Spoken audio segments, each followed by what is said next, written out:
Okay, the last part of my talk is the research that I've done on migration. And as I said, the work that I do takes us to Oaxaca, which is a state in southern Mexico. And this is actually a textile from a community that I worked in, a place called Santa Ana del Valle, a small community of about 3,000 people in rural Oaxaca.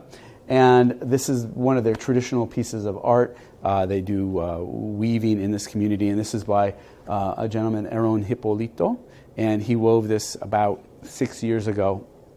And it captures the community church, and a fiesta in the town. You can see the band and the parade and so on here. So it's a lovely little image capturing Oaxacan migration.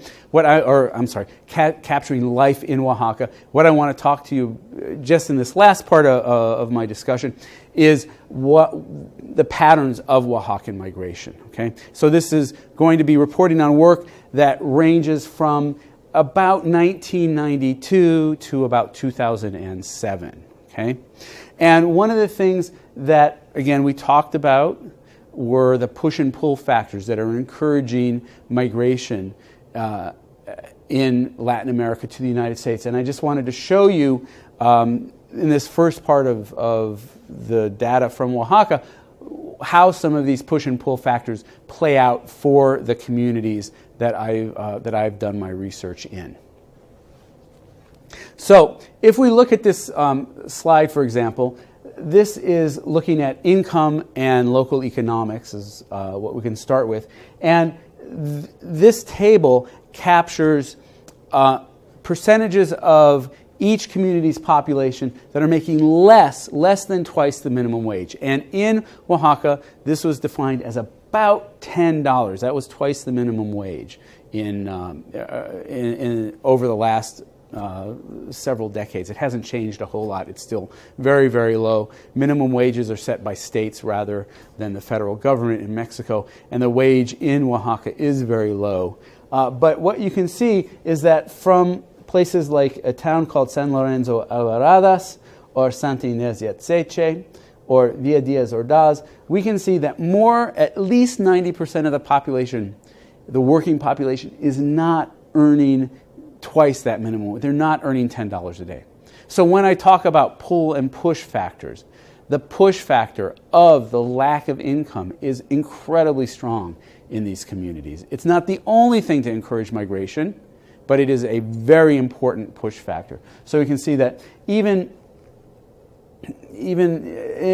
across all of these communities, it's very, very high. Even in places like a community called San Pablo Huitzo, which is a much bigger town, there's still a large portion of the working population that is not earning above twice that minimum wage. Okay, so what we're saying, if it's 90% and higher not earning twice that minimum wage, it means only about 10% of the working adults in a community are earning twice the minimum wage. 10%, that's it, 10%. So very, very low numbers. And this is one of these factors pushing people out of the community. Okay? We can look at infrastructure and services. And again, in these communities, one of the things that we will find is that anywhere up to 30% of a community might lack sewerage. That while electricity is showing up, it's still a real problem. And in a place like San Juan de la Villa, another one of these towns that we did our research in, almost the entire town, they do not have running water. And that's not even potable water. That's simply water that you might want to wash in or something. There's no water in those communities. So again, another factor pushing people is the lack of services, the lack of infrastructure. And what's interesting is now we have electricity showing up in almost all of the communities where we've done our research, but it was only really in the 1970s and 1980s that electricity was in fact installed in most of these places. So these changes have happened, but only happened quite recently. And these just two photos from work that we've done capturing the kinds of kitchens that people are working in. And it's not to say that these are bad kitchens or problematic, but it is much, you invest a lot more energy and time cooking in a kitchen like this, working in a kitchen like this, than, say, having a gas stove, having a refrigerator, and so on. Okay?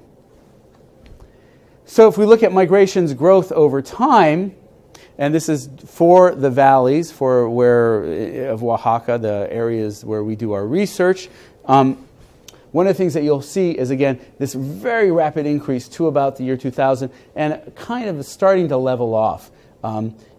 Internal, this dotted line, this is migration within Mexico. Okay, so internal migration, that is moving from, say, rural Oaxaca to Mexico City, to Cancun, to Tijuana, to Monterrey, to Guadalajara. These is internal migration. Okay, and you can see from the chart that internal migration was, in fact, more prevalent than was international migration.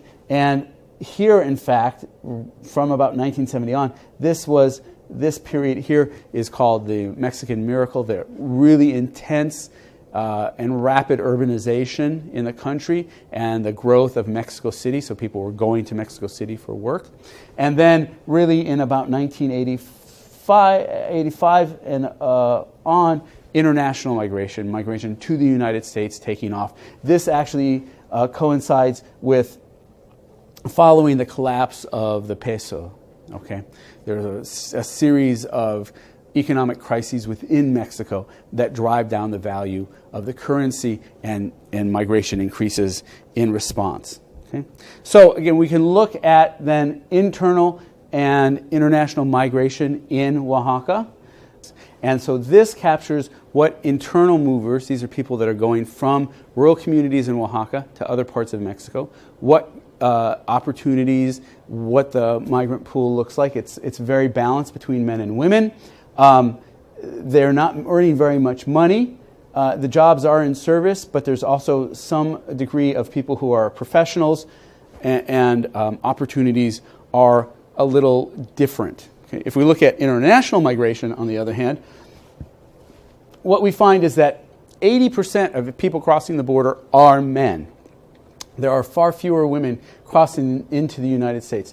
2/3 of them are following networks, that is, they're traveling to meet family, to meet cousins, to meet friends, to meet relatives who are from their community.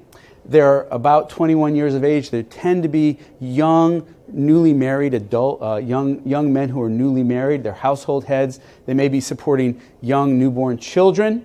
They go for about 8 years, and if you look here, this is what's very important. They're returning an incredible amount of money, about $500 every other month for men, about $260 every other month for women. About 94% are living in Los Angeles, 70% with relatives, and about 2/3 are working in service. Okay, that is, they're doing work in restaurants, in gas stations, and as domestic. So it's a very different kind of picture than internal migration, and it's actually an important point to study, are the differences that are playing out here. It's part of what we've done. Let me finally show you, this is what people do with the money that they do send home. And please remember that about 80% of every dollar made in the United States stays in the United States. And that's largely because it costs a lot of money to be in the United States. It's one of those, that would be, if the pull factor are job opportunities, one of the limiters of some of those pull factors sometimes are the expenses that are involved with crossing the border, with paying for migration, paying to live in the United States and settle. But for the money that goes back, the most important investment is in daily costs of living. That is, things like food, schooling, clothing, transportation, and so on. So a lot of the money is not being invested, but there is some changes going on there. As a migrant, as the children get older, as migrants' income actually increases in the United States, the way money gets spent will in fact change, and we'll see more investments into things like business startups and so on. So that just captures a little bit, I think, of Oaxacan migration. I want to just finish by thanking and acknowledging the support of several different groups in this research at The Ohio State University, the Department of Anthropology, the Center for Latin American Studies, and the Institute for Population Research. Federal support for a lot of this work came from the National Science Foundation and 2 specific grants that we got, as well as funding from the Fulbright program and about 3 months that I spent in residence at the Instituto Tecnológico de Oaxaca, teaching, in fact, a class on migration in their program in rural development and urban planning. And finally, private support for this work has come from the National Geographic Society, the Russell Sage Foundation, and Sigma Xi. So I thank you all for your time and your attention, and I hope you enjoyed the talk.